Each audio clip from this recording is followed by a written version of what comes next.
ne suis pas méchant, mais je suis capable de piquer les colères à me faire péter la grille.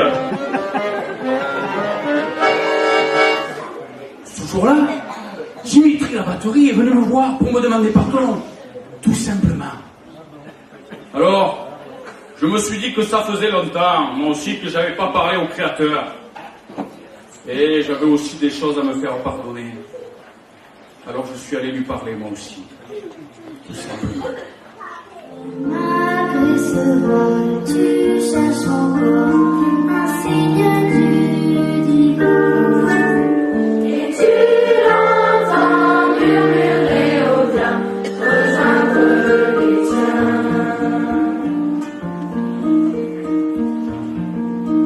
Tant de beauté, tant de douceur, dans les yeux du Sauveur.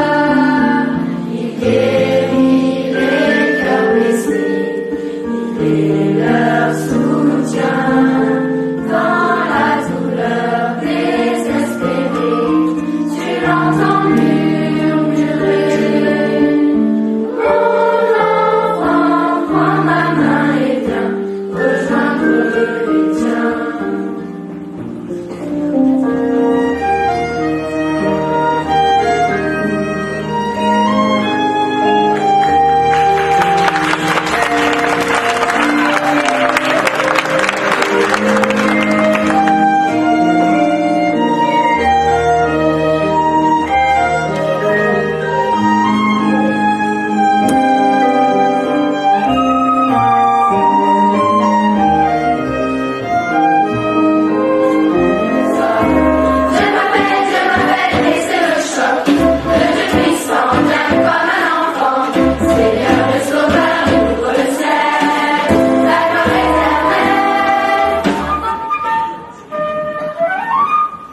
Ils avaient vécu quelque chose de spécial, d'extraordinaire, mais moi je ne sentais rien, absolument rien. Et pourtant je suis Ruth la flûte, comme mon ami Helmut, une flûte allemande.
Mesdames et messieurs, j'ai l'honneur et le plaisir de vous accueillir tous dans ce lieu, au nom de l'Union nationale des églises protestantes réformées évangéliques que je représente.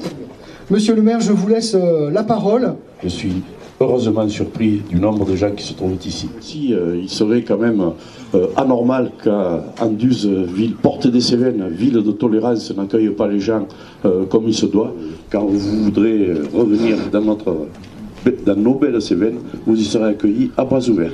La question du climat ou la question de l'environnement de manière générale met en jeu la justice entre les uns et les autres, entre le nord et le sud, entre les riches et les pauvres, entre ceux qui vont devenir finalement des migrants climatiques à cause des dérèglements observés et en tout cas déjà à l'œuvre dans certains pays, et puis l'injustice générationnelle dans la mesure où la création, le monde dont nous profitons aujourd'hui sera aussi celui de nos enfants et de nos petits-enfants.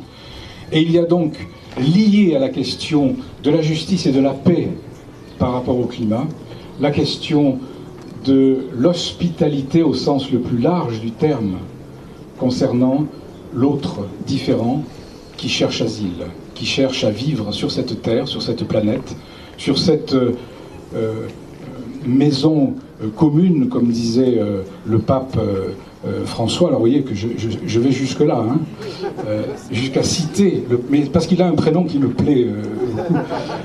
On va terminer en se disant que nous avons une chance immense de vivre sur cette terre, qui n'est pas simplement une nature, comme disent les biologistes, mais aussi une création, comme nous disons dans notre langage chrétien.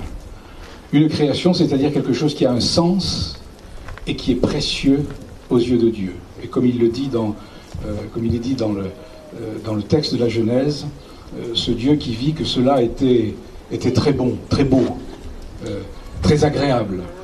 Je souhaite donc que dans la reconnaissance et l'espérance, nous puissions vivre notre témoignage chrétien dans la reconnaissance, dans l'espérance de ce royaume qui vient. Et je vous remercie.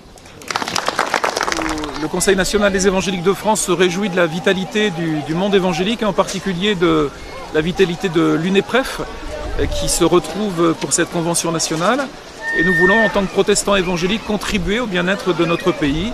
Et nous voulons vraiment encourager l'UNEPREF dans cette démarche de croissance, de fédéralisme, mais aussi d'action citoyenne aujourd'hui, au travers de ce qu'ont fait les scouts dans le nettoyage des berges de la rivière. Le thème de l'écologie, je pense que les églises ont été un peu en retard et il semble qu'on rattrape ce retard légèrement, tant mieux. Je crois que c'est une très bonne chose. Je suis heureux de voir le grand nombre des participants en présence du maire d'Anduze et du président de l'UNEPREF. Voilà, et je vis une très belle journée avec vous tous. Merci. Je suis éclaireuse unioniste de France, de Aix, en Provence. Donc moi je pense que déjà c'est bien parce que c'est un événement fraternel, on peut faire plein de rencontres et parce que c'est éco-citoyen, c'est pour la planète.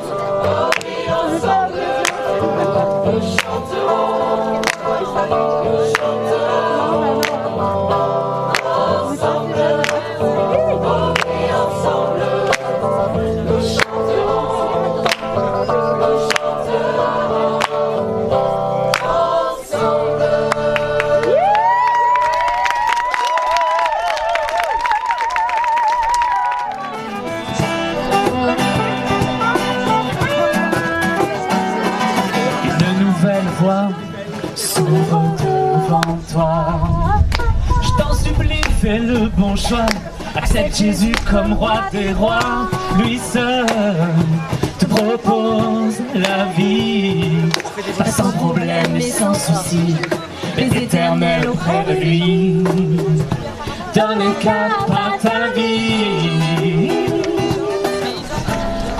Donc cet événement a été quand même couplé avec le synode. Donc moi j'étais au synode, mais ce que j'ai vu quand même hier soir dans la convention, en tout cas pour ce qui concerne le concert de la chorale Aquarium, ça m'a vraiment plu. C'est la manière dont le pasteur Pascal Gonzalez a essayé de transmettre le message biblique à partir des choses qu'il racontait, et puis la chorale derrière qui chantait. Il nous a fait revivre Noël alors que nous sommes au mois de mai. Faire un pas en avant, c'est vrai que c'est une invitation à toutes les églises de vivre sa foi, mais peut-être autrement.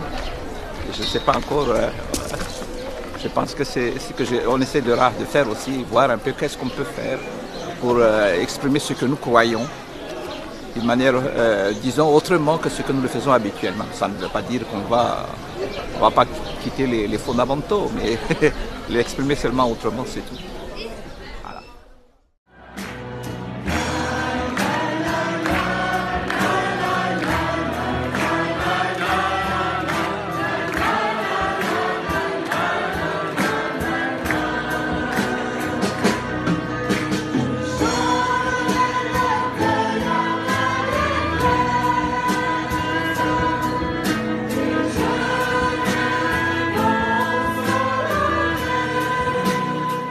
Oui, ensemble, ce matin, frères et sœurs, nous allons célébrer sa présence en nous par son esprit. Nous allons affirmer notre volonté de vivre ensemble dans son alliance.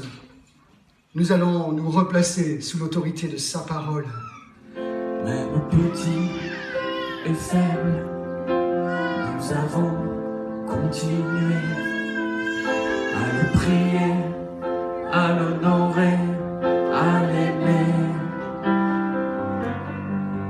Mais aujourd'hui, c'est le moment de changer nos habitudes, nos manies, nos pensées.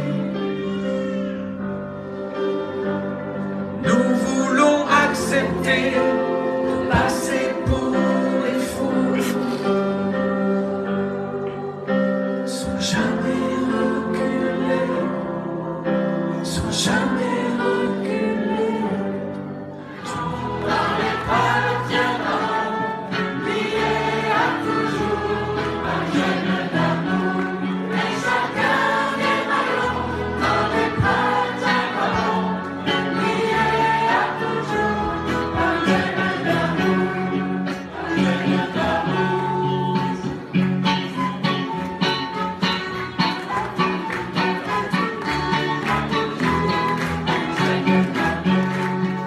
Croyons autosuffisants. C'est le problème de l'homme depuis les origines. Et le mal est profond ici. Pensez à cette parole que le Christ adresse à l'église de Laodicée. Tu dis, tu penses que tu n'as besoin de rien.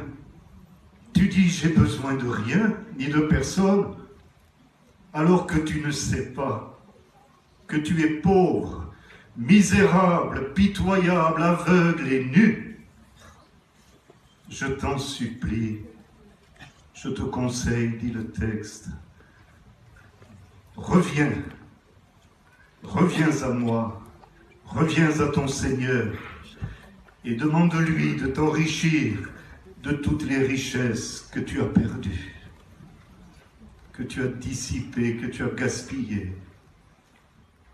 Offrons-lui même ces mois, ces années de labeur accomplis pour la mise en place de la nouvelle restructuration et demandons-lui de conduire toutes choses, même si cela doit nous amener ici ou là à revoir notre copie. Ce n'est pas grave, parce que le Seigneur, lui, il sait où il veut nous conduire. Et n'en doutons pas, ce sera le meilleur pour nous.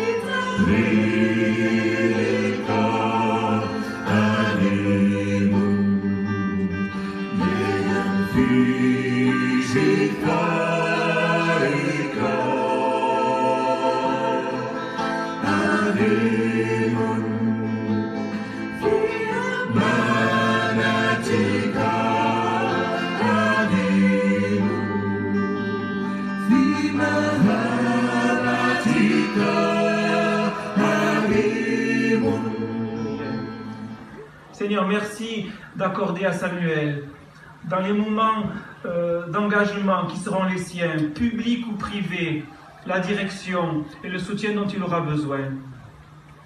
Merci Seigneur parce que tu le devances, merci parce que tu l'accompagnes, merci parce que tu confirmes ce qui est juste, tu corriges ce qui ne l'est pas, tu le fais grandir avec et pour ses frères dans la foi, en reconnaissance pour ton salut et le regard porté vers toi. Dieu de grâce, au nom de Jésus, merci d'entendre notre prière. Amen. Amen.